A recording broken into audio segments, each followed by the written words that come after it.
We have a question right here.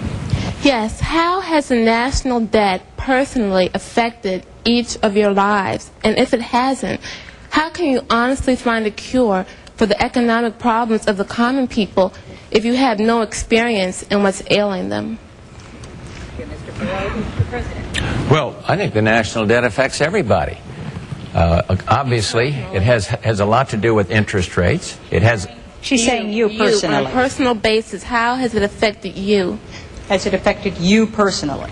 Well, I'm sure it has. I love my grandchildren. I want to think that think that they're going to be able to afford an education. I think that that's an important part of being a parent. Maybe I won't get it wrong. Are you suggesting that if somebody has means, that the national debt doesn't affect them? Well, what I'm saying, I'm not sure I get it. Help me with the question, and I'll try to answer it. I've had friends that have been laid off from jobs. Yeah. I know people who cannot afford to pay the mortgage on their homes, their car payment. I have personal problems with the national debt. But how has it affected you? And if you have no experience in it, how can you help us if you don't know what we're feeling? I think she means more the recession, the economic problems today the country faces, rather than the deficit. You ought to be in the White House for a day and hear what I hear and see what I see and read the mail I read and touch the people that I touch from time to time. I was in the Lomax AME Church. It's a black church just outside of Washington, D.C.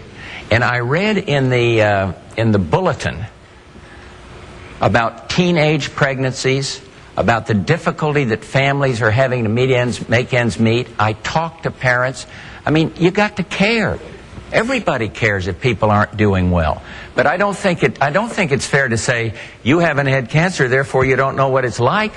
I don't think it's fair to say, whatever it is, if you haven't been hit by it personally. But everybody's affected by the debt because of the tremendous interest that goes into paying on that debt. Everything's more expensive. Everything comes out of your pocket and my pocket. So it's that. But I think in terms of the recession, of course you feel it when you're President of the United States. And that's why I'm trying to do something about it by stimulating the export, investing more, better education systems. Thank you. I'm glad to clarify. Tell me how it's affected you again. You know people who've lost their jobs and lost their homes?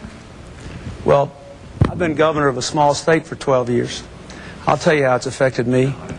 Every year, Congress and the President sign laws that make us do more things and gives us less money to do it with.